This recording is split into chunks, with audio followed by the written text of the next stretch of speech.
we've talked a bunch on this podcast, although we still haven't delved fully into it because we haven't finished the book, but Hunt, Gather, Parent. Yeah.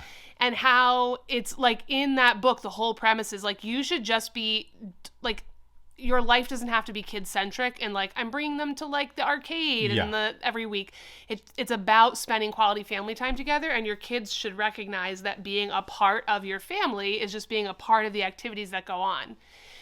In the model that we currently use, where I work a lot in order to pay for the services I need, there's zero family interaction in that system, right? Like I have to work 40 to 60 hours a week to be able like 50 to 70, but go on, to be able to afford the things that I then pay someone else to do at my home. Yeah. Whereas it would have been while you're also paying for childcare because your children can't be with you while you're working. Exactly. Yeah. Whereas it used to be that like, well, like you're fixing, you see like Leave It to Beavers or whatever, like under the sink fixing something, like your kids, they're handing you tools and like that's the first step, and then they learn a little bit more about it. And that's another thing they talk about in the Hunt, Gather, Parent book, is about like every kid starting at age 1 can do something, right? Yeah. Like whether it's bring me that cup from across the room, or is it I remember they were making like tortilla or something, and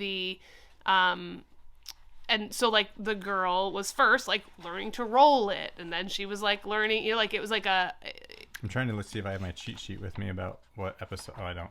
I have like a cheat sheet of like which episode we talked about everything. Oh, yeah. I'll put it in the show notes below. Yeah.